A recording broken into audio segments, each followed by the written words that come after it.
Welcome to study IQ. आप सभी aspirants का स्वागत है स्टडी आईक्यू यूट्यूब प्लेटफॉर्म पर। तो जैसा कि आप जानते हैं कि हम यहाँ पे कंप्लीट रीजनिंग की एक सीरीज चला रहे हैं, जिसके अंतर्गत हम काफ़ी सारे टॉपिक कवर कर चुके हैं। अगर आपने अभी तक वो वीडियोस नहीं देखे हो, टॉपिक वाइज मैंने एक सिंगल वीडियो में सारे टाइप कवर किए हैं, तो आप वो भी देख लीजिएगा जब भी आपके पास वक्त हो, ठीक, एटलीस्ट एग्जाम से पहले।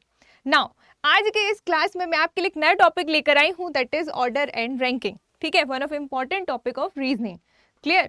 तो इसमें जितने भी टाइप हो सकते हैं जो आपके एग्जाम पर्पज से इम्पॉर्टेंट है, न्यू ट्रेंड के हिसाब से जो क्वेश्चंस पूछे जा रहे हैं कहाँ कहाँ से कनेक्ट करके, तो वो सारे क्वेश्चंस को हम इसी सिंगल वीडियो में कवर करेंगे। ठीक, एज द थंबनेल सजेस्ट कि बस एक ही वीडियो काफ़ी है, तो इसका मतलब है कि इस वीडियो को कर लो, उसके बाद आपको और कुछ नहीं करना है दिस टॉपिक के रिगार्डिंग। ठीक है, तो चलो अब बिना टाइम को वेस्ट किए हम आगे बढ़ते हैं। नाउ अगर आप मुझसे सोशली कनेक्ट होना चाहते हैं तो this is my Instagram ID and this is my Telegram channel, that is seaside by Ayushi ma'am. जो भी हम यहाँ पे पढ़ रहे हैं उसके पीडीएफ्स, इंपॉर्टेंट वीडियोस की लिंक वगैरह अगर आपको कुछ चाहिए हो तो आप मुझे टेलीग्राम पे फॉलो कर सकते हैं। ओके, नाउ एक और अपडेट है आप सभी के लिए कि स्टडी आईक्यू में भाई state PCS pre plus mains live foundation Saksham batch number 4 start होने वाला है। ठीक है, और स्टार्ट हो चुका है, बट आपको हम ये बताना चाहते हैं कि अगर आप यूपी पीसीएस या फिर बिहार पीसीएस की प्रिपरेशन कर रहे हैं तो यहाँ पे इन बैचेस की एडमिशन क्लोजिंग डेट आ गई है भाई। ठीक है, दैट इज़ 24 मई। 24 में यहाँ पे बैचेस जो हैं उनमें एडमिशन क्लोज हो जाएगा। तो अगर आप यूपी पीसीएस या बिहार पीसीएस की प्रिपरेशन कर रहे हैं तो एडमिशन क्लोज होने से पहले पहले आप इन बैचेस में एनरोल कर लीजिए। ठीक है, और इसके एनरोल करने के लिए इसका जो प्राइस है वो एक्चुअल प्राइस 18,999 है, बट अगर आप हमारे कोड का इस्तेमाल करेंगे दैट इज़ आयुषी लाइव, तो आपको ये जो बैच है ये पूरा का पूरा डिस्काउंट होके मिल जाएगा 14,999 में। ठीक है, तो अगर आप चाहते हैं कि आने वाले एग्जाम में आप एक सिस्टमेटिक वे में, एक कोहेरेंट तरीके से आप तैयारी करें, तो आप हमारे साथ इन बैचेस में जुड़ सकते हैं। भूलिएगा मत, एडमिशन क्लोजिंग डेट है 24 मई। ठीक, चलो आगे बढ़ते हैं। नाउ ऑर्डर एंड रैंकिंग में जनरली किस टाइप के क्वेश्चंस पूछे जाते हैं, तो पहले आप एक टाइप ऑफ क्वेश्चन देख लो कि हाँ भाई इस तरीके के क्वेश्चन एग्जाम में देखने को मिलते हैं। ठीक है, उन बेसिस पे हम बात करेंगे जिससे आपको एक क्लियर हो जाएगा कि हाँ हम इस वीडियो में क्या क्या पढ़ने वाले हैं। ओके, तो देखिए यहाँ पे बेसिक ये कुछ टाइप्स हैं जो एग्जाम में डेफिनेटली पूछे जाते हैं। इनमें से कोई भी ऐसा टाइप मैंने यहाँ पे नहीं स्किप किया है जो एग्जाम में आए और आपसे बने भी ना। ठीक है, तो हम यहाँ पे सारे टाइप कवर कर लेंगे। तो यहाँ पे आप वन बाय वन देखिएगा। सबसे पहले तो जो सबसे मोस्ट फ्रीक्वेंटली आस्क्ड जो क्वेश्चन होता है वो इस टाइप से पूछा जाता है, दैट इज नंबर 1, जिसमें टोटल नंबर ऑफ स्टूडेंट या पर्सन्स किसी रो या क्लास में आपको अगर निकालने हैं तो ये क्वेश्चन आपके एग्जाम में देखने को मिलते हैं। ठीक है, इसके अलावा सेकेंड टाइप है कि maximum number of persons find out करना, third is minimum number of person find out करना। मैं आपको आगे बताऊंगी कि ये क्या मैक्सिमम नंबर ऑफ पर्सन है और क्या मिनिमम नंबर ऑफ पर्सन है। ठीक, इसके अलावा ये जो फोर्थ टाइप है that is position of persons, तो कई बार पर्सन्स की पोजीशन भी आपसे पूछी जाएगी। इसके अलावा पोजीशन इंटरचेंज हो जाती है, उसके बाद आपसे पूछा जाता है कि कौन राइट से कितना है, लेफ्ट से कितना है, तो इंटरचेंज्ड पोजीशन वाले क्वेश्चन आते हैं। पोजीशन ऑफ पर्सन्स वाले पूछे जाते हैं। इसके अलावा टोटल नंबर ऑफ, फिर टोटल नंबर में भी मैक्सिमम नंबर ऑफ और मिनिमम नंबर ऑफ, ये सारे टाइप के क्वेश्चन एग्जाम में देखने को मिलते हैं। ठीक है, ये सब कुछ आज हम इसी सिंगल वीडियो में करेंगे। इसके अलावा कुछ बेसिक क्वेश्चन भी आते हैं, जैसे रैंकिंग बेस्ड कुछ क्वेश्चन होते हैं। फॉर एग्जाम्पल लाइक एक रो में 5 लोग बैठे हैं नॉर्थ की तरफ फेस करके। ठीक है, तो आप बाय डिफ़ॉल्ट, जब मैंने आपको डायरेक्शन डिस्टेंस भी पढ़ाया था तब भी मैंने बताया था कि जब भी नॉर्थ डायरेक्शन की बात होगी तो आप ऊपर साइड देखेंगे। ठीक, आपके फेस के ऊपर साइड यहाँ पे, तो एक रो में नॉर्थ साइड फेस करके बैठे तो आप इस तरीके से फ्रेम करेंगे। फिर कई बार क्वेश्चन इस तरीके से आता है कि स्टैक के बेसिस पे, मतलब इस तरीके से कुछ चीज़ें अरेंज की गई हैं स्टैक वे में, यहाँ पे भी इस टाइप के क्वेश्चन भी पूछे जाते हैं। फिर कुछ इनइक्वालिटी वाले क्वेश्चन भी कई बार देखने को मिलते हैं इस चैप्टर में। ठीक है, इनइक्वालिटी वाले क्वेश्चन लाइक कि कोई किसी से इतना छोटा है, दूसरे से उतना बड़ा है, फिर किसी का आधा है, इस तरीके के क्वेश्चन इनइक्वालिटी वाले भी इसमें देखने को मिलते हैं। ठीक, तो सारे टाइप जितने गिन चुन के हो सकते हैं वो सब हम इसी में करने वाले हैं, तो लास्ट तक देखना ना भूलें। चलिए वन बाय वन हम स्टार्ट करते हैं। एक और चीज़, क्वेश्चन स्टार्ट करने से पहले आपको मैं ये बता दूं कि कुछ वर्ड्स हैं जो आपको ध्यान रखने हैं। एग्जाम में आपको क्या बोलते हैं, क्वेश्चन में, चाहे आप हिंदी मीडियम के स्टूडेंट हो चाहे आप इंग्लिश मीडियम के स्टूडेंट हो, ये वर्ड का मतलब आपको पता होना चाहिए। कि देखो हर बार क्या होगा ना कि लेफ्ट, आपको पता है कि लेफ्ट का मतलब बायां होता है, राइट। तो हर बार बायां यानी कि लेफ्ट के लिए लेफ्ट वर्ड ही लिख के नहीं आएगा, कुछ ऐसे और भी वर्ड्स हैं जिनका मीनिंग लेफ्ट निकलेगा आपके क्वेश्चन में। ठीक, तो देखिएगा इसमें से क्या है वो वर्ड। तो यहाँ पे आप देख पा रहे होंगे लेफ्ट, बायां, ये तो लिख के आए गई, ठीक है, लेफ्ट दैट इज बायां। इसके अलावा अगर स्टार्ट लिखा है, स्टार्ट और हिंदी में अगर प्रारंभ लिखा है तो भी इसका मतलब लेफ्ट से आप लगाओगे। अगर इंग्लिश में टॉप लिखा है या हिंदी में ऊपर लिखा है तो भी आप इसको लेफ्ट वर्ड में ट्रीट करोगे। सिमिलरली अगर अहेड लिखा है या आगे लिखा है तो भी आप इसको लेफ्ट में काउंट करोगे। इसके अलावा अगर बिफोर लिखा है या हिंदी में पहले लिखा है तो भी इस वर्ड का मीनिंग आप लेफ्ट शब्द से निकालोगे according to the question. Okay, similarly यहाँ पर राइट के लिए भी कुछ वर्ड स्पेसिफाई किए गए हैं कि हर बार राइट के लिए राइट लिख के नहीं आएगा। तो क्या क्या वर्ड ऐसे हो सकते हैं जो एग्जाम में आते हैं, तो आपको इन टर्मिनोलॉजीज को दिमाग में रखना है। दैट इज अगर लास्ट लिखा है तो भी उसका मतलब आप राइट निकालेंगे, और अंतिम लिखा है हिंदी में तो उसको आप राइट ही कंसीडर करके चलेंगे। सिमिलरली बॉटम है यानी कि नीचे, उसको राइट के कॉलम में कंसीडर करेंगे। बिहाइंड, पीछे, इसे भी राइट में आप कंसीडर करेंगे। इसके अलावा आफ्टर या बाद में, इसे भी आप राइट शब्द में, या जिसे हम हिंदी में कहें दायां, इस साइड आप इसको कंसीडर करके चलेंगे। ओके, ये शब्द है जो आपको माइंड में होने चाहिए कि हाँ अगर क्वेश्चन में ऐसा लिख के आ रहा है तो इनका मीनिंग लेफ्ट और इनका मीनिंग राइट होगा। ठीक है, चलो आई होप आपको यहाँ तक चीज़ें क्लियर हो गई होंगी। इसके अलावा एक और चीज़ जो आपको ध्यान रखनी ज़रूरी है, दैट इज़ कि जो मैंने यहाँ पे अभी टाइप आपको दिखाए थे कि टोटल नंबर ऑफ स्टूडेंट्स या पर्सन अगर आपको निकालना हो तो आप कैसे निकालेंगे। तो उसके लिए आपको क्या करना है ना, यहाँ पे जब भी टोटल नंबर ऑफ पर्सन निकालने की बात हो तो आपको एक सीधा सा फॉर्मूला यूज होता है भाई, T equals to left plus right minus 1। ये एक फॉर्मूला है जो आपको ध्यान रखना है। इस फॉर्मूले से आप टोटल नंबर ऑफ पर्सन निकाल लेंगे, उनका लेफ्ट साइड से राइट साइड से प्लेस पता होगा। तो मतलब जब एक ही पर्सन का, ठीक है, एक ही पर्सन का राइट साइड से भी प्लेस पता हो, ओके, और लेफ्ट साइड से भी प्लेस पता हो, ठीक है, तो जब एक ही पर्सन का राइट साइड और लेफ्ट साइड दोनों से प्लेस पता हो तो इस पर्टिकुलर रो में कितने नंबर ऑफ पर्सन्स हैं, अगर आपको ये पता लगाना हो तो आप इस फॉर्मूले का यूज़ करके आराम से टोटल नंबर ऑफ पर्सन निकाल सकते हैं। ठीक, कि यहाँ पे इस पर्टिकुलर रो में कितने लोग बैठे हुए हैं। ओके, इसके अलावा कई बार ऐसा होगा कि टोटल नंबर ऑफ पर्सन आपको गिवन होंगे, लेफ्ट साइड से उसका प्लेस भी गिवन होगा, राइट साइड से प्लेस निकालने को बोलेगा, तो भी आपको ये सेम फॉर्मूला यूज़ करना है। जो वैल्यू गिवन है उसको वहाँ पे रख दो, जो गिवन नहीं है उसको वैसे का वैसे लिखे रहने दो, सारी वैल्यूज़ को न्यूमेरिकली अरेंज कर लो, अपने आप आंसर आ जाएगा। ठीक, अभी जब क्वेश्चन कराऊंगी तो आपको ये चीज़ें क्लियर होते चलेंगी। ठीक है, चलो अब हम question from basic to advance हम चलते हैं, जैसे कि आपको पता है। ठीक, तो वन बाय वन हम करते हैं कि किस किस तरीके के क्वेश्चन एग्जाम में देखने को मिलते हैं। क्लियर, देखो आपको ना हर टाइप ऑफ क्वेश्चन के लिए मेंटली प्रिपेयर रहना है कि इजी आ रहा है तो इजी कैसे करना है, मॉडरेट आ रहा है तो कैसे करना है, टफ आ रहा है तो कैसे करना है। हर बार ये एज्यूम करके नहीं चलना है कि टफ ही पेपर होगा। ठीक, ऐसा बिल्कुल भी ज़रूरी नहीं है। कई बार ऐसा होता है इतना टफ पढ़ लेते हैं कि इजी आता है तो यकीन नहीं होता कि इतना इजी आया है क्वेश्चन में।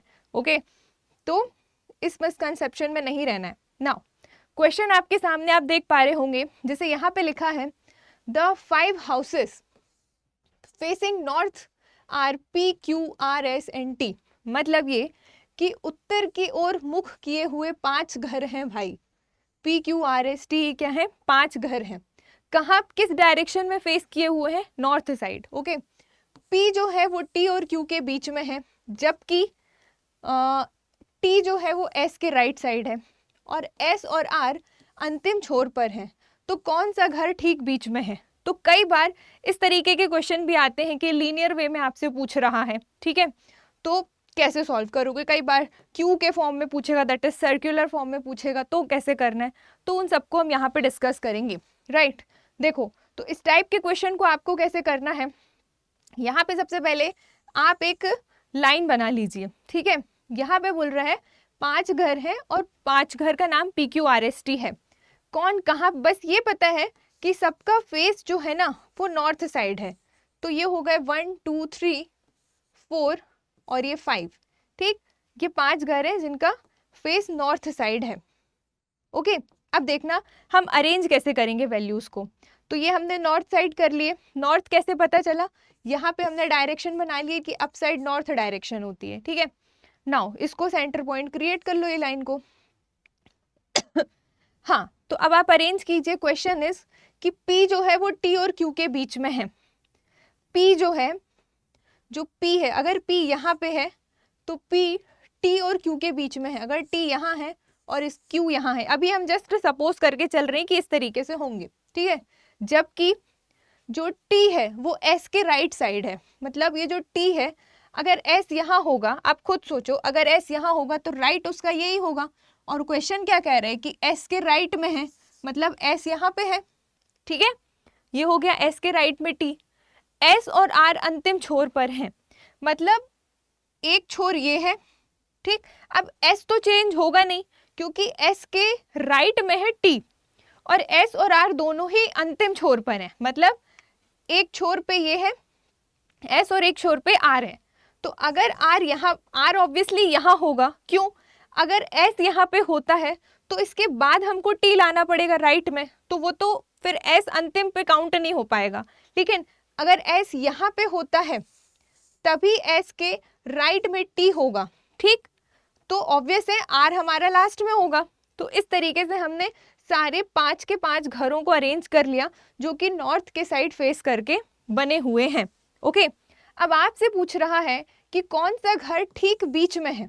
ओके, तो आपको बताना है कि विच house is exactly in the middle. Okay, तो देखो 5 है तो ये हो गए यहाँ से 2, ये हो गए यहाँ से 2, बीच में कौन है भाई? ये है P। मतलब आपका राइट आंसर क्या हो जाएगा कि जो हाउस P है ना वो बीच में है, एग्जैक्टली बीच में है, ठीक है। आपको वर्ड ध्यान रखने की क्वेश्चन में पूछा क्या है, तो इस हिसाब से बीच में कौन आ गया? P आ गया। तो आपने देख हमने किस तरीके से अरेंज किया, इस मतलब रो में हमने अरेंज किया है।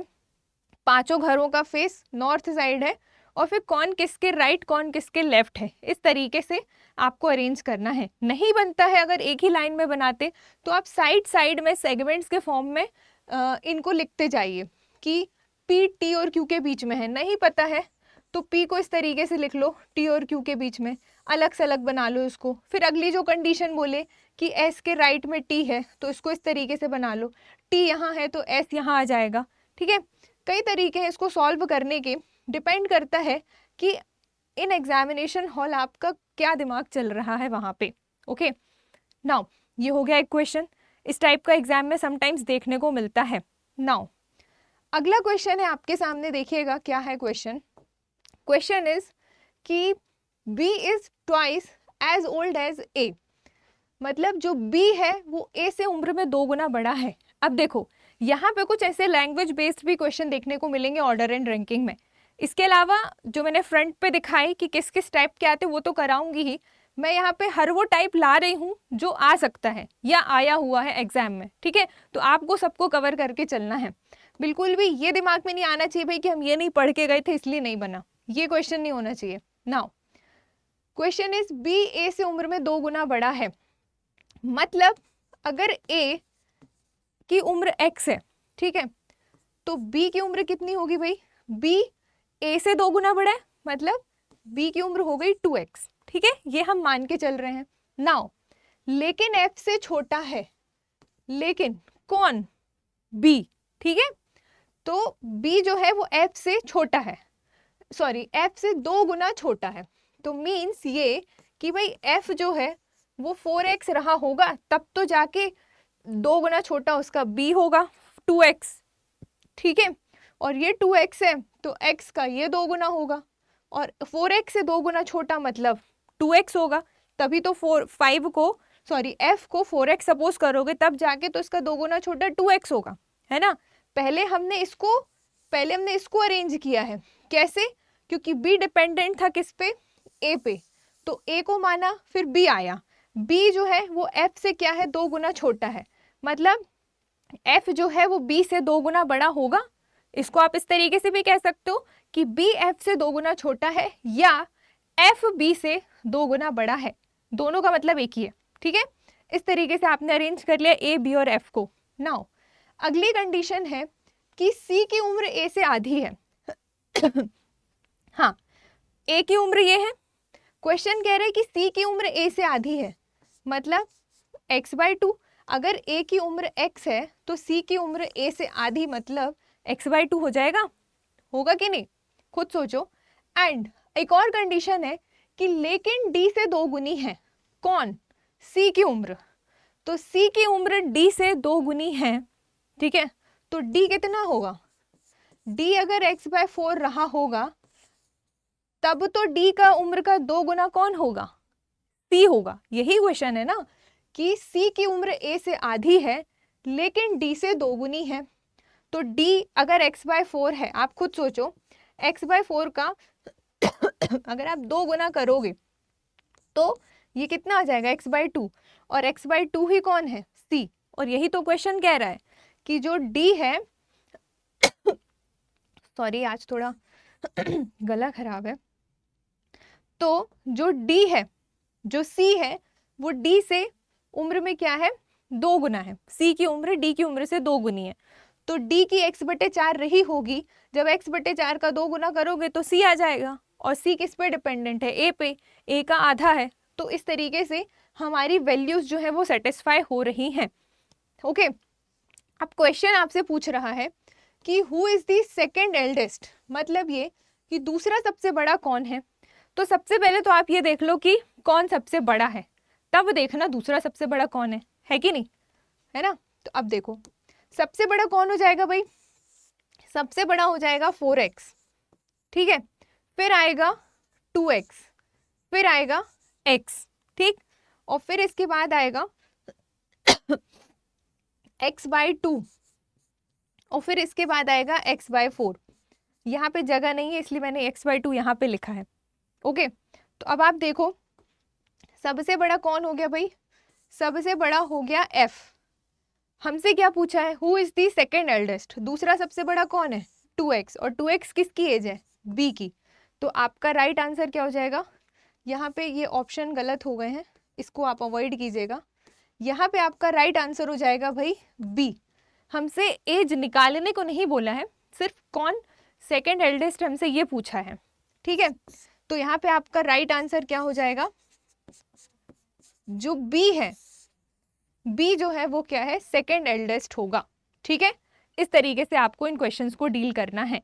ये वाले क्वेश्चंस कई बार एग्जाम में कंफ्यूजिंग हो जाते हैं, अगर आप ढंग से ना पढ़ें तो, अगर आपने इसका सही से मीनिंग नहीं निकाला तो बहुत सिंपल होते हैं करने में, लेकिन आप उसको वहां पे गलत कर जाओगे। तो क्या नहीं करना है, ये चीज़ को भी दिमाग में रखते चलना। जो मैं आइट साइड में बोलती हूँ ना, ये आपके लिए डायरेक्शंस और गाइडेंस है, आप इसको ध्यान में, जैसे आप वीडियो देख रहे हो तो थोड़ा सुना भी करो अच्छे से, ठीक है, आपके अच्छे के लिए होगा। नाउ अगला क्वेश्चन आपके सामने है, दैट इज, हाँ, अब ये टोटल नंबर वाले क्वेश्चन आ गए, देखो कि टोटल नंबर ऑफ पर्सन निकालने वाले, ठीक है। क्वेश्चन क्या कह रहा है भाई कि in a class Himanshu is 23rd from top. मैंने क्या बताया था, टॉप का मतलब क्या है, लेफ्ट, सबसे पहले बताया था ना, some words to remember. And 20th from the bottom, bottom का मतलब क्या है, राइट। तो ये वर्ड्स आपको क्वेश्चन में देखने को मिलेंगे, हर बार लेफ्ट के लिए लेफ्ट लिख के नहीं आएगा, यू हैव टू कंसीडर कि किन वर्ड्स को लेफ्ट और किन वर्ड को राइट लेना है, ओके। तो ऐसे ही हिंदी में अगर ऊपर लिखा है तो ऊपर का मतलब बायां है, और हिंदी में अगर नीचे लिखा है तो नीचे का मतलब दायां है, दैट इज राइट, ठीक है। तो अब आपसे क्वेश्चन पूछ रहा है how many total student are there in the class. तो आपको बताना है कि क्लास में कुल कितने स्टूडेंट्स हैं। तो पर्सन एक है हिमांशु। मैंने क्या बोला था, जब एक ही पर्सन का, ठीक है, लेफ्ट से भी प्लेस पता हो और इसी पर्सन की राइट से भी प्लेस पता हो, और तब आपसे बोले कि टोटल नंबर ऑफ पर्सन निकालो कि इन दैट रो कितने हैं या इन क्लास कितने हैं, तो उसका सिंपल सा फॉर्मूला होता है लेफ्ट प्लस राइट माइनस 1। इस फॉर्मूले में आप पुट कर दीजिए। तो टोटल हमको निकालना है, लेफ्ट से वैल्यू कितनी दी गई है 23rd, तो सिंपल आप रख दो भाई total equals to 23rd plus right से वैल्यू कितनी दी गई है 20 माइनस 1। ठीक है, दोनों को जोड़ो कितना हो गया 3 और 2 और 2 4, तो 43 में से 1 गया तो कितना आ गया भाई 42। ठीक है, मतलब यहाँ पे राइट आंसर क्या हो जाएगा कि कक्षा में कुल कितने छात्र हैं या in how many students total students are there in the class. तो यहाँ पे आ जाएगा राइट आंसर आपका 42। ठीक, ये ऑप्शन ना क्वेश्चन के इधर उधर शिफ्ट हो गए थे, ये सेकंड क्वेश्चन के ऑप्शन थर्ड में आ गए। पीडीएफ में आपको करेक्शन मिल जाएगा। यहाँ पे आपका राइट आंसर हो जाएगा कि टोटल नंबर ऑफ स्टूडेंट कितने आएंगे आपके 42। ओके, इस तरीके से आपको इनको कैलकुलेट करना है। अब इसी क्वेश्चन में आपको total number of student find out ना करके लेफ्ट से पूछ लेता या राइट से पूछ लेता और टोटल गिवन होता, तो भी आपको इसी फॉर्मूले को यूज से करना है। ओके, आई होप आपको यहाँ पे समझ में आ रहा होगा कि मैं क्या कहना चाह रही हूँ। नाउ इसी टाइप का एक और क्वेश्चन है आप सभी के लिए। ओके, क्वेश्चन इज कि 50 विद्यार्थियों की कक्षा में कोई मनीष है भाई, उसका ऊपर से क्रमांक 20वां है, बताएं कि नीचे से उसका क्रमांक कितना होगा। अभी थोड़ी देर पहले समझाया था, टोटल नंबर पता है, लेफ्ट या राइट का एक पोर्शन दिया जाएगा, दूसरा आपको कैलकुलेट करना पड़ेगा। तो भी आपको यही फॉर्मूला लगाना है, that is t equals to left plus right minus 1। अब ये क्वेश्चन आप लोगों के लिए है, आप मुझे कमेंट सेक्शन में बताएंगे कि इसका आंसर कितना होगा। ओके, आप कमेंट सेक्शन में आंसर ज़रूर कीजिएगा। ठीक, आप लोग बताएंगे क्वेश्चन नंबर 4 का आंसर क्या होगा। क्लियर, तरीका हिंट मैंने दे दिया कि कैसे करना है। I hope you are clear with this. Now एक और क्वेश्चन है, कुछ ऐसे लैंग्वेज वाले क्वेश्चन भी देखने को मिलते हैं ऑर्डर एंड रैंकिंग में, सबको करते चलना है, स्किप कुछ भी नहीं करना है। ओके, नाउ क्वेश्चन इज कि एक दुकान में भाई 4 खिलौने हैं। ठीक है, एक दुकान में 4 खिलौने हैं, M, N, O और P। ये क्या है, लेटर्स नहीं है, ये खिलौनों के नाम है according to the question. Alright, अब क्वेश्चन इज P ना तो M जैसा लंबा है और ना ही O जैसा छोटा है। ठीक है, N जो है वो P से छोटा है लेकिन O से लंबा है।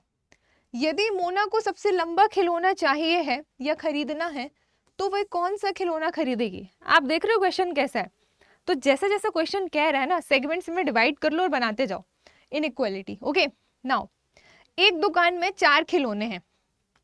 कौन कौन से खिलौने हैं भाई, एक M है, एक N है, एक O है और एक P है। ये 4 खिलौने हैं। ठीक है, आपसे पूछ रहा है, बता रहा है क्वेश्चन आपको कि P ना तो M जैसा लंबा है और ना ही O जैसा छोटा है। मतलब जो P है ना तो M जैसा लंबा है, का मतलब ये है कि P M से छोटा है। ठीक, P ना तो M जैसा लंबा है का मतलब है कि M P से लंबा है या P M से छोटा है। मीनिंग आप समझना, 2 मीनिंग निकल रही है इसकी। तो M जो है वो P के आगे होगा। ठीक है, P ना तो M जैसा लंबा है मतलब P M से छोटा होगा, है ना, और ना ही O जैसा छोटा है मतलब P O से बड़ा होगा। क्वेश्चन समझे क्या बोल रहे हैं, P ना तो M जैसा लंबा है ना ही O जैसा छोटा है, मतलब P जो है ना वो O से क्या होगा, बड़ा होगा। मैंने जगह क्यों छोड़ी है, क्योंकि हो सकता है बीच में कुछ वैल्यू, बीच में कुछ पर्सन आए यहाँ पे या खिलौने आए। ठीक है, तो देखो इसके बाद अगली कंडीशन है कि N जो है वो P से छोटा है। P से कौन छोटा है भाई? N। तो देखो N P से छोटा है को आप ये भी तो कह सकते हो ना P N से बड़ा है, ठीक है, क्योंकि हम ग्रेटर के रिस्पेक्ट में इक्वेशन बना रहे हैं। तो जिस रिस्पेक्ट में आप इक्वेशन बना रहे हो उस रिस्पेक्ट में आप उस सेंटेंस को अरेंज करते चलना, ठीक है। कहाँ पे थे हम? N P से छोटा है, N P से छोटा है मतलब P N से बड़ा है, आप ये कह सकते हो कि नहीं कह सकते? और एक और कंडीशन है कि N P से छोटा है लेकिन O से लंबा है। ये देखो N यहाँ पे है अगर, तो ये O से लंबा भी तो हो रहा है कि नहीं? मतलब N की राइट पोजीशन यही होगी, ठीक। तो बन गई हमारी इक्वेशन। कितने खिलौने थे? 1 2 3 4, 1 2 3 4, चारों आ गए कि नहीं आए? तो आप कहेंगे आ गए। अब देखो क्वेश्चन इज कि मोना को सबसे लंबा खिलौना खरीदना है तो कौन सा खरीदेगी? अब इस इक्वेशन से क्लियर है कि सबसे लंबा कौन है भाई? M। तो आपका राइट आंसर क्या हो जाएगा कि सबसे लंबा खिलौना दैट इज M खरीदेगी। कौन? मोना। ओके, तो क्वेश्चन आप समझिए कि किस तरीके से क्वेश्चन में रैंकिंग रखी गई है छोटे बड़े की। तो आपको इस तरीके से इनको अरेंज करते हुए चलना है। आई होप आपको समझ में आ रहा होगा कि मैं आपसे क्या कहना चाह रही हूँ। अब आप ये देख लीजिए कि आपको ग्रेटर के रिस्पेक्ट में इक्वेशन बनानी है या लेसर के रिस्पेक्ट में इक्वेशन बनानी है, ठीक। अगर आप लेसर के रिस्पेक्ट में बनाओगे तो M आ जाएगा यहाँ पे, O आ जाएगा यहाँ पे, ठीक है। और साइन जो है वो लेसर में छोटा हो जाएगा, लेस देन का साइन आ जाएगा। ओके, नाउ अगला क्वेश्चन है आप सभी के लिए, देखिएगा। क्वेश्चन इज कि ABCDE क्या है? ABCDE 5 पुस्तकें हैं, 5 बुक्स हैं, ओके।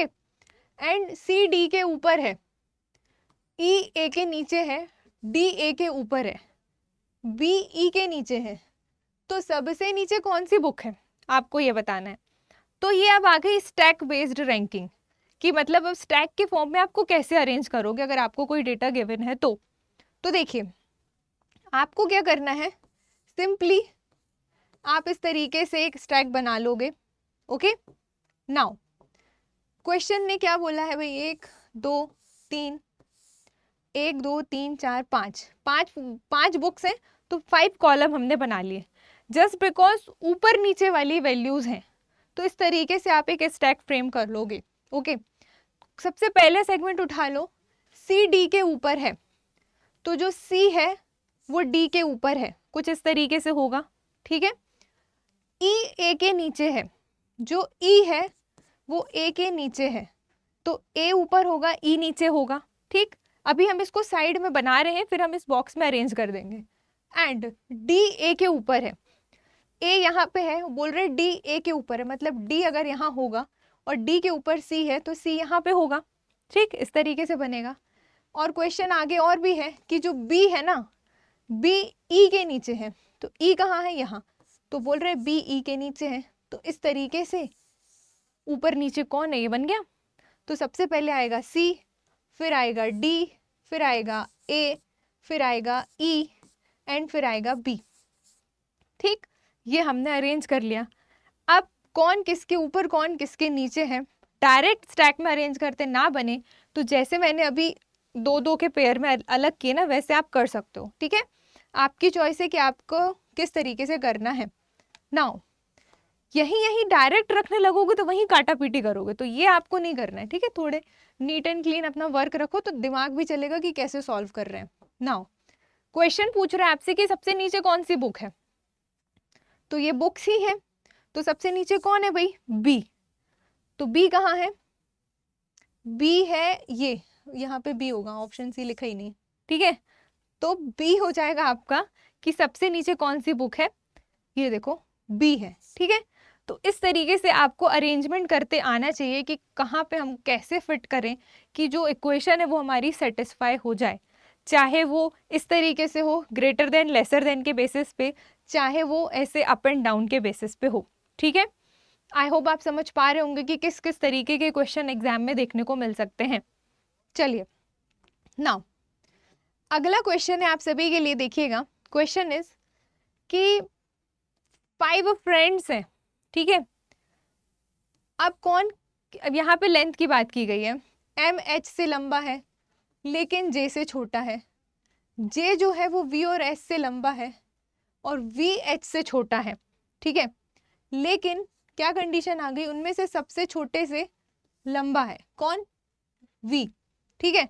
तो लंबाई के घटते क्रम में किसका स्थान चौथा है। ये वाले क्वेश्चन जनरली एग्जाम में हम बहुत हड़बड़ी में, टाइम खराब हो रहा है और ये और वो के चक्कर में अगर आपने इतना सा भी इधर उधर किया तो आपके सारे आंसर गलत आएंगे। कई बार एक ही क्वेश्चन में 1 से 2 क्वेश्चन आपसे पूछ सकता है कि सेम तरीके से इक्वेशन बनाना होगा, एक सॉलिड इक्वेशन होगी, उस बेसिस पे 2 क्वेश्चन भी कई बार एग्जाम में आ जाते हैं। तो आपको तो वो दोनों सही कब होंगे, जब आपकी मेन इक्वेशन सही होगी, ठीक है। तो देखना हम कैसे बना रहे हैं। यहाँ पे क्वेश्चन कह रहा है भाई कि m जो है वो h से लंबा है, ठीक है। तो ये हो गया m और ये हो गया h। m जो है वो h से लंबा है मतलब h से बड़ा है का साइन ले लो आप, ठीक है। लेकिन j से छोटा है कौन, m, लेकिन किससे छोटा है, j से, मतलब j जो है वो m से लंबा होगा। दोनों तरीके से सोचना। अगर आप ग्रेटर के रिस्पेक्ट में फ्रेम करो, again I am telling you, अगर आप ग्रेटर के रिस्पेक्ट में फ्रेम कर रहे हो तो अगर छोटा लिखा है या लेसर लिखा है तो कौन बड़ा है, आप इस तरीके से उसका सेंस निकालोगे। जैसे एम एच से लंबा है लेकिन जे से छोटा है, मतलब एम जे से छोटा है, मतलब ये कि जे एम से बड़ा है, ठीक है। तो जे एम से बड़ा है तो एम के आगे आ गया। ओके, नाउ अगला क्वेश्चन कि जे जो है वो वी और एस से लंबा है। ये जो जे है, ये जो जे है ना, ये लंबा है वी और एस से। अभी हमको वी और एस के बारे में नहीं पता तो हमने इस तरीके से लिख लिया। जब हम आगे बढ़े तो क्वेश्चन ने कहा कि जो वी है वो एच से छोटा है। ये जो वी है ना ये एच से छोटा है, तो वी एच से छोटा है मीन्स एच वी से बड़ा है, ठीक। आप इस तरीके से भी कह सकते हो। तो वी एच से छोटा है मीन्स एच वी से बड़ा है। और ये वाली इक्वेशन भी सेटिस्फाई कर दिया वी ने यहाँ पे आके कि जे वी से बड़ा है। तो यहाँ पे है जे ग्रेटर ग्रेटर ग्रेटर और ये है वी, तो जे वी से बड़ा भी है और एच वी से बड़ा भी है, या वी एच से छोटा है। इस तरीके से आप दोनों तरीके से कह सकते हो, बट आप ट्राई कीजिएगा कि आप किसी एक सेंस में इसका मीनिंग निकालें, नहीं तो कंफ्यूज हो जाओगे, ठीक है। नाउ अगला है कि v जो है वो h से छोटा है, तो v h से छोटा है, या हम इसको कह सकते हैं v h से बड़ा है, h v से बड़ा है। ओके, एक और कंडीशन दे दी कि लेकिन उनसे सबसे छोटे से लंबा है। कौन, लेकिन किसकी बात हो रही है, जो v है ना सबसे छोटे से लंबा है। तो अगर v सबसे छोटे से लंबा है मतलब ये कि v सेकेंड लास्ट में आएगा। कितने फ्रेंड है, फ्रेंडिंग है ना, हाँ 5 फ्रेंड है, ठीक है। तो v की कंडीशन है कि v जो है वो h से छोटा है लेकिन सबसे छोटे से लंबा है। तो सब यहाँ पे कितने लोग आ गए, कितने फ्रेंड दिख रहे हैं आपको, 1 2 3 4, कितने हैं क्वेश्चन में, 5। मतलब जो 5वां है ऑब्वियसली वो कौन है, जो 5वां फ्रेंड है ऑब्वियसली वो S है, ठीक है। और S जो है जब V सबसे छोटे से लंबा है मतलब साइन कुछ इस तरीके का बनेगा कि नहीं बनेगा, खुद से सोच के देखिए आप। Equation will be frame like this. अब आपसे क्वेश्चन पूछ रहा है कि लंबाई के घटते क्रम में, that is descending order. What is descending order, descending order is this कि सबसे बड़ा सबसे पहले आएगा, उल्टा होता है। घटते क्रम का मतलब ये होता है कि सबसे बड़ा सबसे पहले, तो सबसे बड़ा सबसे पहले, फिर उससे छोटा, फिर उससे छोटा, फिर उससे छोटा, फिर सबसे छोटा, ठीक है। तो घटते क्रम में किसका स्थान चौथा है, तो ये सबसे बड़ा है, ये दूसरा सबसे बड़ा है, ये तीसरा सबसे बड़ा है, ये चौथा सबसे बड़ा है, ठीक है। तो ये है भाई आपकी 4th पोजीशन पे, ठीक। ये किस पोजीशन पे है, 4th पोजीशन पे, ठीक है। तो आपसे पूछा है कि चौथा सबसे बड़ा कौन है, तो ये आ जाएगा आपका D, that is option V, that is option number D. तो राइट आंसर हो जाएगा आपका वी। ठीक है, जो वी है वो चौथा सबसे बड़ा है। ओके, इस तरीके से आपको इन क्वेश्चंस को डील करना है। तो सबसे पहले इक्वेशन को ध्यान से फ्रेम कीजिए, उसके बाद कौन छोटा कौन बड़ा ये आपको आराम से बन जाएगा। एंड बी केयरफुल कि कौन सा ऑर्डर पूछा है, असेंडिंग या डिसेंडिंग। बहुत सारे लोग देखो बच्चों वाले क्वेश्चन है, असेंडिंग डिसेंडिंग बचपन से पढ़ते आ रहे हो, ठीक है। अब इतने बड़े होने के बाद भी असेंडिंग डिसेंडिंग में गड़बड़ करोगे तो फिर क्या ही कर पाओगे जीवन में, है ना। तो आपको ध्यान रखना है कि भाई असेंडिंग मतलब सबसे छोटा सबसे पहले, और डिसेंडिंग मतलब सबसे बड़ा सबसे पहले। ठीक, इतनी चीजें। नाउ अगले क्वेश्चन की तरफ बढ़ते हैं। क्वेश्चन इज देखो क्या है कि in a library books of 5 subjects, 5 subjects हैं भाई इस लाइब्रेरी में। Okay, and economics above maths, मतलब वही बात है, बुक्स अरेंज की गई है इन अ स्टैक फॉर्म। ठीक है, Sanskrit is below Hindi, mathematics is below is above Hindi, and science is below Sanskrit. Then tell which book is at the bottom. मतलब आपको बताना है कि 5 बुक्स हैं, ठीक है, 5 बुक्स अरेंज की गई हैं। ओके, 1 2 3 4 और ये 5, ठीक है। अब आपसे पूछ रहा है कि जो अर्थशास्त्र है वो गणित से ऊपर है, मतलब जो इकोनॉमिक्स है वो मैथ्स से ऊपर है। तो अभी नहीं पता है तो डायरेक्ट बॉक्स में ना फिल करके आप साइड में लिख लो कि जो इकोनॉमिक्स है भाई वो मैथ्स से ऊपर है, मतलब मैथ्स नीचे होगी इकोनॉमिक्स ऊपर होगी यहाँ पे। ठीक है, अगला लाइन है कि संस्कृत हिंदी के नीचे है, मतलब कहीं पे संस्कृत होगी जो कि हिंदी के नीचे है। ठीक है, फिर हिंदी से ऊपर गणित है, मतलब यहाँ पे हिंदी होगी और यहाँ पे संस्कृत होगी। ठीक है, नाउ आपको लोगों को दिख रहा है कि नहीं, यहाँ पे वापस से बना देते हैं।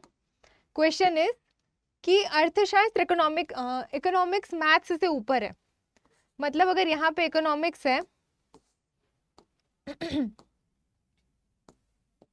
यहाँ पे इकोनॉमिक्स है और यहाँ पे मैथ्स है अकॉर्डिंग टू द क्वेश्चन। ठीक, और संस्कृत हिंदी के नीचे है, यहाँ पे अगर हिंदी है तो यहाँ पे संस्कृत है, एस के लिखा है संस्कृत के लिए। ठीक है, हिंदी से ऊपर मैथ्स है, मतलब ये हिंदी है, यहाँ पे हिंदी से ऊपर हो गई मैथ्स और हिंदी के नीचे संस्कृत। इस तरीके से अरेंज कर सकते हैं। ठीक, इसको साइड से मिटा दो क्योंकि इनका डेटा क्लियर हो गया कि यहाँ पे कहाँ पे आएगा। नाउ अगला है कि जो साइंस है वो संस्कृत के नीचे है, ये संस्कृत है और इसके नीचे है साइंस। ठीक, तो 1 2 3 4 5 पांचों बुक्स आ गई, एक के नीचे एक। अब आप इसको उठा के स्टैक में रख दो, तो सबसे ऊपर हो गई भाई इंग्लिश, फिर आ गई मैथ्स, फिर आ गई हिंदी, फिर आ गई संस्कृत और फिर आ गई साइंस। ठीक, ये हो गया। अब आपसे क्वेश्चन पूछ रहा है, देखो ये जो मैंने बॉक्स बनाया है ना, ये आपको समझाने के लिए, आपकी बेटर अंडरस्टैंडिंग के लिए है। आपको ये तामझाम एग्जाम में नहीं करना है। एग्जाम में आपको इसी तरीके से एक के नीचे एक अरेंज करते जाना है, ये नहीं कि वहाँ बॉक्स सजाने पड़ गए, वो कोई नहीं देख रहा आपका। ठीक है, नाउ क्वेश्चन इज बताइए कि सबसे नीचे कौन सी बुक है। अब आप देख लो सबसे नीचे कौन सी बुक है, ये इकोनॉमिक्स है। ओके, तो सबसे नीचे है भाई साइंस। साइंस कहाँ लिखा है, दैट इज विज्ञान। ओके, तो आपका यहाँ पे राइट आंसर हो जाएगा साइंस, दैट इज विज्ञान जो है वो सबसे नीचे है। ठीक है, इस तरीके से आपको अरेंज करते हुए चलना है। आई होप आपको यहाँ तक समझ में आ गया होगा। अगर इसके अलावा इस टाइप के क्वेश्चन में और कोई डाउट हो तो आप कमेंट सेक्शन में पूछ सकते हैं कि ये हमें क्वेश्चन समझ नहीं आया या कुछ भी, तो मैं उसको फिर नेक्स्ट वीडियो में कवर कर लूँगी। क्लियर। नाउ अगला एक और क्वेश्चन है आप सभी के लिए, देखो क्या है। क्वेश्चन इज कि ABCDE एक ही इमारत की 5 मंजिलों में रहते हैं। ठीक है, एक ही इमारत की 5 मंजिलों में रहते हैं, सेम बिल्डिंग है, उसके 5 मंजिलों में ABCDE लोग रहते हैं। ठीक, नाउ A सबसे ऊपर रहता है और जबकि डी नीचे से दूसरे स्थान पर रहता है। तो ए को बना दो सबसे ऊपर ए रहता है, और जो डी है वो सेकंड लास्ट पोजीशन पे रहता है, ठीक है, नीचे से दूसरे स्थान पर। तो अगर यहाँ पे है डी, ठीक, यहाँ पे है डी, तो यहाँ पे कोई ना कोई आएगा, ठीक है, जो डी के नीचे होगा, ठीक है। नाउ ऊपर अथवा नीचे से गिनने पर सी की स्थिति में कोई परिवर्तन नहीं होता है। मतलब चाहे आप सी को टॉप से काउंट करो या बॉटम से काउंट करो, सी की पोजीशन फिक्स है, वो चेंज नहीं हो रही है। तो मंजिलें कितनी है भाई? मंजिलें हैं 5, ठीक, ऊपर से 2, नीचे से 2, मतलब सी तीसरे नंबर पे होगा, तभी तो ऊपर से गिनो चाहे नीचे से गिनो, सी की पोजीशन चेंज नहीं होगी। क्लियर? तो यहाँ पे होगा कोई एक मंजिल और यहाँ पे है सी, ठीक है। फिर यहाँ से भी गिनने में सी तीसरे नंबर पे, यहाँ से भी गिनने में सी कैसे नंबर पे है? तीसरे नंबर पे है, ठीक है। तो सी की पोजीशन, सी जब थर्ड पोजीशन पे होगा तभी सी की पोजीशन ऐसी होगी जहाँ पे सी की पोजीशन चेंज नहीं होगी काउंट करने पे, ठीक है। सीक्वेंस की बात कर रहे हैं। नाउ क्वेश्चन आपसे पूछ रहा है कि सबसे नीचे कौन रहता है।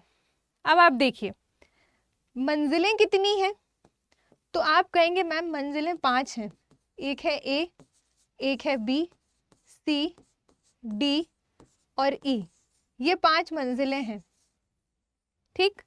इन 5 मंजिलों में से हमें 3 मंजिलों के बारे में क्लियर डेटा पता है कि भाई ए टॉप पे रहता है, डी सेकंड लास्ट पे रहता है, सी थर्ड पे रहता है। हमें ये बिल्कुल नहीं पता, बी के बारे में कोई जानकारी नहीं दी गई और ई के बारे में कोई जानकारी नहीं दी गई, और जो मंजिलें हैं उसमें भी 2 पोजीशन खाली हैं, एक सेकंड पोजीशन और एक लास्ट पोजीशन, ठीक है। वी डोंट नो कि सेकंड नंबर पे कौन रहता है और लास्ट नंबर पे कौन रहता है।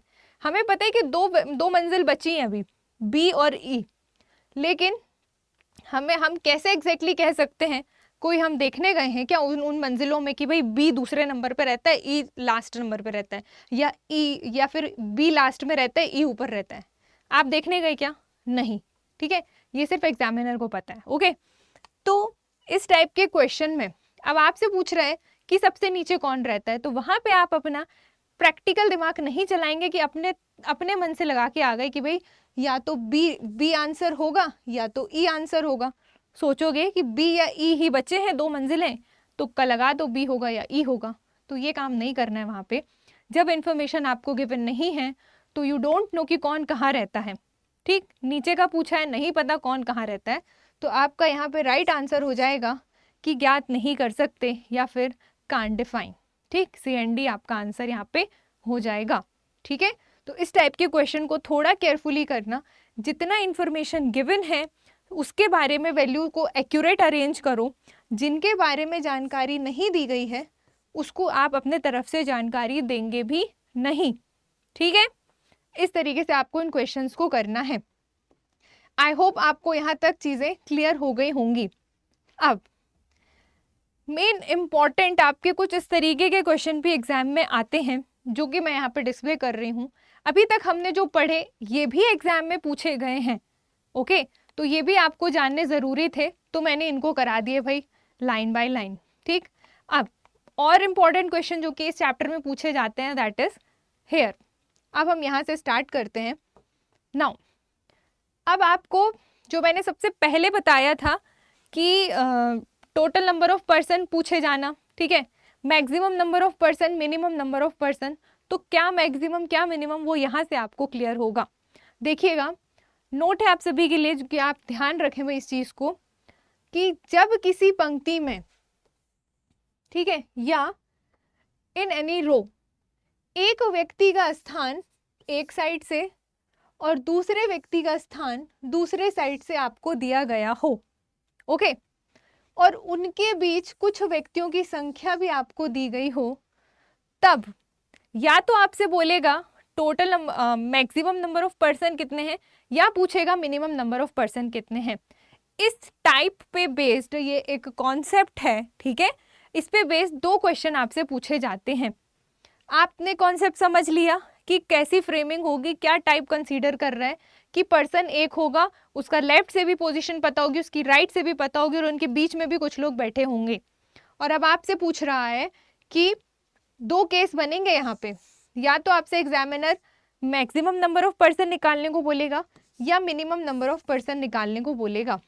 तो जब आपको क्वेश्चन में आइडेंटिफाई किया जाए कि find maximum number of total person, तब आप ये फॉर्मूला लगाएंगे, that is L plus R plus M। What is L? That is left, R that is right, M that is mid value कि दोनों के बीच में, सॉरी उस रो में कितने लोग बीच में बैठे हुए हैं। ठीक है, जब आपसे पूछे मिनिमम नंबर ऑफ बताइए कि पर्सन कितने हैं, तो आप ये फॉर्मूला यूज करेंगे, that is total equals to left plus right minus in bracket में M प्लस 2। ठीक है, M प्लस 2। आई होप आपको दिख रहा हो, ये है L और ये है R। ठीक, left plus right minus M plus 2। और जब मैक्सिमम पूछे तो L plus R plus M सबको जोड़ देना। फॉर्मूला में क्या चीज़ है? L है, R है, M है। यहाँ पे भी L है, R है, M है और T है। तो देखा जाए तो फॉर्मूले में चार चीज़ें हैं, चाहे मैक्सिमम पूछे चाहे मिनिमम पूछे। तो चार में से कोई भी तीन वैल्यू आपको गिवन होंगी, एक वैल्यू आपको निकालनी होगी। ठीक है, इट इज़ नॉट नेसेसरी कि यहाँ पे जो तीन में गिवन करूँ वही आपको एग्जाम में गिवन हो। ठीक, तो उसको सॉल्व कैसे करना है वो भी यहाँ पे बताऊंगी। तो एक ही क्वेश्चन में 2 से 4 टाइप क्लियर कर रही हूँ, ध्यान से देख के चलना। ओके, नाउ इसी पर बेस्ड एक क्वेश्चन है आप सभी के लिए। देखो, किसी पंक्ति में ए का क्रमांक लेफ्ट से 10वां है, ठीक है, उसी पंक्ति में बी का क्रमांक राइट से 15वां है। ठीक है, एवं ए और बी के बीच 5 व्यक्ति बैठे हुए हैं। तो आपसे पूछ रहे हैं उस पंक्ति में कुल व्यक्तियों की अधिकतम संख्या कितनी है। तो देखा आपने क्वेश्चन में मेंशन किया है अधिकतम संख्या। ठीक है, तो अब यहाँ पे वो फॉर्मूला मत लगा देना T equals to L plus R minus 1, total number यहाँ पे भी निकालना है, बट मेंशनड इज कि मैक्सिमम नंबर ऑफ टोटल। ठीक है, तो मैक्सिमम नंबर ऑफ टोटल के लिए जब मैक्सिमम का केस होता है, ठीक, जब मैक्सिमम का केस होगा तो आप क्या करोगे, T equals to L plus R plus M, तीनों को जोड़ दोगे। ठीक, सबसे सिंपल तरीका। ओके, नाउ अब आप देखिए total number of maximum person निकालने हैं, तो लेफ्ट से कितना है भाई 10वां, राइट से कितना है भाई 15 यानी कि 15वां, और बीच में कितने लोग हैं 5 लोग। ठीक है, तो सबको जोड़ दो, 15 और 5 20 और 10 हो गए 30, मतलब 30 क्या हो गया आपका total maximum number of people in that row. ठीक, इस तरीके से आपको इन क्वेश्चंस को सॉल्व करना है। आई होप आप समझ पा रहे होंगे कि कॉन्सेप्ट कहता है ये। इस फॉर्मेट को ध्यान से दिमाग में बिठा लो। दो केस बनते हैं सेम फॉर्मेट पे, मैक्सिमम निकालना हो चाहे मिनिमम निकालना हो। यहाँ पे मैक्सिमम पूछा है तो मैंने मैक्सिमम वाला फॉर्मूला लगाया और यहाँ पे मैक्सिमम नंबर ऑफ पीपल निकाला। ठीक है, अगर आपको मिनिमम पूछता है एग्जाम में तो आप क्या करते, ये वाला फॉर्मूला लगाते मिनिमम वाला, L plus R minus M plus 2। ठीक है, तो इस बेसिस पे आपके मिनिमम आ जाते। अगर आपको प्रैक्टिस करना हो तो आप अपने नोटबुक पे बिना मेरे बोले खुद से मिनिमम नंबर ऑफ भी निकाल के देखिएगा। ठीक है, तो एक ही क्वेश्चन में आपके 2 क्वेश्चन यहाँ पे कवर हो जाएंगे। ऑलराइट, इस तरीके से आपको इन क्वेश्चंस को डील करना है। नाउ एक और यहाँ पे टाइप और एक कॉन्सेप्ट है मोस्ट इम्पॉर्टेंट, मोस्ट इम्पॉर्टेंट, जो हर एग्जाम में पूछा जाता है, चाहे आप सीसेट की बात करो या अदर वनडे एग्जाम्स, रीजनिंग में ये क्वेश्चन आते हैं। और ये कॉन्सेप्ट पर बेस्ड 3 केस बनते हैं और तीनों ही मोस्ट इम्पॉर्टेंट है जो आपसे पूछे जाएंगे। देखना ध्यान से, नोट आप सभी के लिए या कॉन्सेप्ट आप कह लो। नाउ किसी पंक्ति में ए का स्थान लेफ्ट से 20वां है, ठीक है, तथा बी का स्थान राइट से 15वां है। ये एग्जाम्पल के लिए रैंकिंग रखी है मैंने यहाँ पे ताकि समझ में आए। और जब दोनों आपस में अपना स्थान बदल लेते हैं, दोनों ने पोजीशन इंटरचेंज कर ली, मोस्ट इंपॉर्टेंट टाइप, तो ए का स्थान लेफ्ट से 23वां हो जाता है।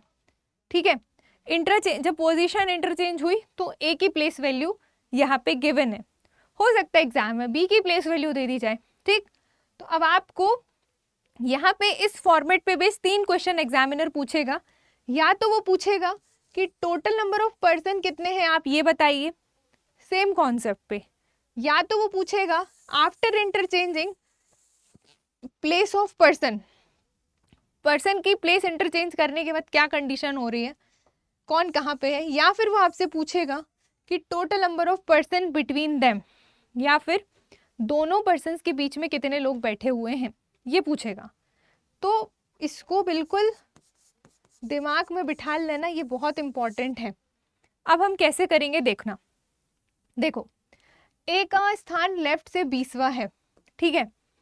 तो यहाँ पर है ए और यहाँ पर है बी, ठीक। तो यहाँ पे लेफ्ट, ये हो गया लेफ्ट। तो ए का स्थान लेफ्ट से कितना है भाई, 20वां। तो यहाँ पे हमने लिख दिए 20। ए का स्थान लेफ्ट से क्या है, 20वां, ठीक। अब यहाँ देखो, बी का स्थान राइट से 15वां है, यहाँ पे है 15, और लेकिन ये राइट साइड से है, इसलिए मैंने इस तरीके का एरो बनाया है, ठीक है। राइट साइड से ये है 15वां, ठीक। तो इस तरीके से हमने अरेंज कर लिया। नाउ अब क्वेश्चन कह रहा है कि दोनों ने अपना स्थान बदल लिया, भाई उन लोगों को जगह पसंद आ नहीं रही थी, तो ए आ गया बी की जगह पे और बी आ गया ए की जगह पे, ठीक है। तो यहाँ पे और यहाँ पे, ठीक, यहाँ पे आ गया बी और यहाँ पे आ गया ए। और जब इन्होंने अपनी पोजीशन चेंज की तो क्वेश्चन कह रहा है कि ए का स्थान लेफ्ट से 23वां हो गया। तो ये था ए और ये था लेफ्ट, तो लेफ्ट से पहले 20वां था, अब लेफ्ट से कितना हो गया, तो अब वो लेफ्ट से हो गया कितना, 23rd। तो यहाँ पे लिख दो 23rd, ठीक है। इस तरीके से हमने अरेंज कर लिया। अब आपसे पूछ रहा है पहला केस कि टोटल नंबर ऑफ पर्सन आपको बताने हैं। तो देखो, टोटल नंबर ऑफ पर्सन हम कैसे निकालते हैं। तो शुरू में ही मैंने बताया कि टोटल नंबर ऑफ पर्सन अगर आपको निकालना हो तो एक ही पर्सन का लेफ्ट से और राइट से दोनों से आपको पोजीशन या प्लेस या क्रमांक पता होना चाहिए, ठीक है, तभी आप टोटल नंबर ऑफ पर्सन निकाल पाओगे। अब अगर आप यहाँ पे देखेंगे तो हमें ए का प्लेस लेफ्ट से पहले पता है और बाद में पता है, ठीक है। तो अब आप देखो, जब ए जो है वो बी की जगह पे आ गया तो लेफ्ट से तो ए 23वां है, लेकिन जब बी की जगह पे है तो बी राइट से कौन सा था, 15th था। तो ए बी राइट से कौन सा होगा, 15 ही होगा, ठीक है। अपने आप चेंज नहीं हो जाएगा, समझ रहे हो ना। ए जो है वो बी की जगह पे आया है और बी का कौन सा पोजीशन पता थी, राइट साइड से पता था, तो वो स्टिल 23, मतलब राइट साइड से वो 15 ही होगी, लेफ्ट साइड से 23 है, ठीक है। राइट साइड से कितना होगा, राइट साइड से ये 15th पोजीशन पे ही होगा क्योंकि बी 15th पोजीशन पे था, ठीक।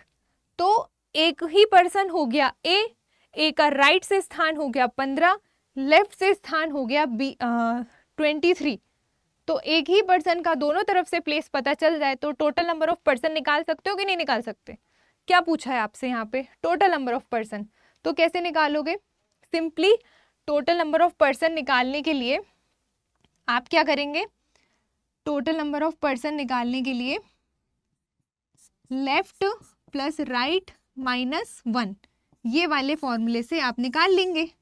लेफ्ट में लिखोगे 23, ठीक है, लेफ्ट में लिखोगे 23, दूसरी स्लाइड में कर देती हूँ। Total number of person left plus right -1, left में 23, राइट में 15 -1। कहाँ से आया समझ गए ना, ए के बारे में बात कर रहे हैं हम। नाउ सबको जोड़ दो, 5 और 3 8, 2 और 1 3, एक गया, हो गया कितना भाई 37। मतलब पहला केस क्या था, टोटल नंबर ऑफ पर्सन कितने हो जाएंगे 37। तो ये आपका केस नंबर 1 का क्या आ गया आंसर।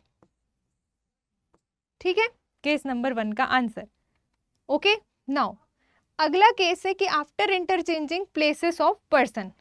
तो देखो ये डायग्राम हमने फ्रेम किया, ए पहले यहाँ था, बी यहाँ था, राइट से ये इतना था, लेफ्ट से इतना था, पोजीशन बदल लिए, इंटरचेंज हो गया, तो ए जो है वो लेफ्ट से इतना हो गया। ठीक है, तो ये पता चल गया टोटल नंबर ऑफ पर्सन कितने, 37। अब आपसे पूछ रहा है कि नंबर ऑफ, तो इंटरचेंजिंग वाला भी पर्सन समझ में आ गया, कौन कहाँ बैठ गया। ठीक, अब देखो number of person between them, इन दोनों के बीच में कितने लोग बैठे, अब आपको ये बताना है। तो थोड़ा सा आप कॉमन सेंस लगाइएगा। यहाँ पे देखो ए पहले यहाँ था, तो लेफ्ट से उसकी प्लेस कितनी थी भाई, ए जब यहाँ था तो लेफ्ट से वो 20वीं पोजीशन पे था, 20th पोजीशन पे था। जब बी की जगह पे आ गया तो लेफ्ट से वो 23वें नंबर पे हो गया, है ना।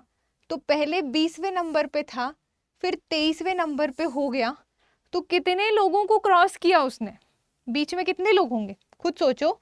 21, 22, 20 में वो था पहले। ठीक है, फिर एक पर्सन यहाँ पे होगा,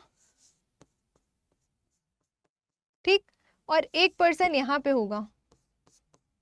ओके, 2 पर्सन होंगे बीच में, उसके बाद ए लेफ्ट से 23वां हुआ होगा। मतलब ये कि ये हो गई इनकी 21वीं पोजीशन लेफ्ट से, ये हो गई इनकी 22वीं पोजीशन लेफ्ट से। ठीक, लेफ्ट से ही बात हो रही है, और ये हो गई 23वीं पोजीशन लेफ्ट से। ठीक है, तो मतलब ये कि थर्ड वाले केस का भी आंसर क्या निकल के आएगा आपका, कि दोनों के बीच में कितने लोग हैं, तो दोनों के बीच में 2 लोग हैं। तो मिड में कितने वैल्यूज आ जाएंगी आपकी, तो मिड में आपकी पर्सन्स बिटवीन देम, मिड में 2 पीपल हैं। ठीक, तो एक आंसर ये हो गया किसका, केस नंबर 3 का। ठीक, कैसे निकाला डायग्रामेटिकली आपको मैं समझा चुकी। ठीक है, तो इसी तरीके से आपको एग्जाम में बना के करना है। ठीक है, तो यहाँ पे हमारे जो क्या है, ऑर्डर एंड रैंकिंग के क्वेश्चन यहाँ पे आके हमारे एंड होते हैं। जो भी इम्पॉर्टेंट और एक्सपेक्टेड क्वेश्चन या टाइप हो सकते थे वो सब हमने इसी सिंगल वीडियो में किया। तो आपके लिए वीडियो बहुत ही ज़्यादा वैल्यूफुल होगा, तो जब भी आपके पास टाइम हो इसको आप एंड तक ज़रूर देखिएगा। कुछ ना कुछ ऐसा होगा डेफिनेटली कि आपको कुछ नया सीखने को मिलेगा। अगर एक वीडियो को देखने में अगर आपको 1% भी कुछ आप नया सीख रहे हो ना, तो वो भी बहुत काम का है, क्योंकि वो 1% कहीं ना कहीं किसी ना किसी एग्जाम में आपको हेल्प कर जाएगा। ठीक है, तो इसीलिए वीडियो को आप एंड तक ज़रूर देखिएगा। ठीक है, चलिए अब आज के सेशन को हम यहीं पे एंड करते हैं। आई होप आपको क्लास अच्छी लगी हो, अगर अच्छी लगे तो आप लाइक, शेयर और सब्सक्राइब ज़रूर कीजिएगा। ठीक है, चलो अब हम सेशन एंड करेंगे, मिलते हैं नेक्स्ट वीडियो पे एक न्यू टॉपिक के साथ। Thank you so much.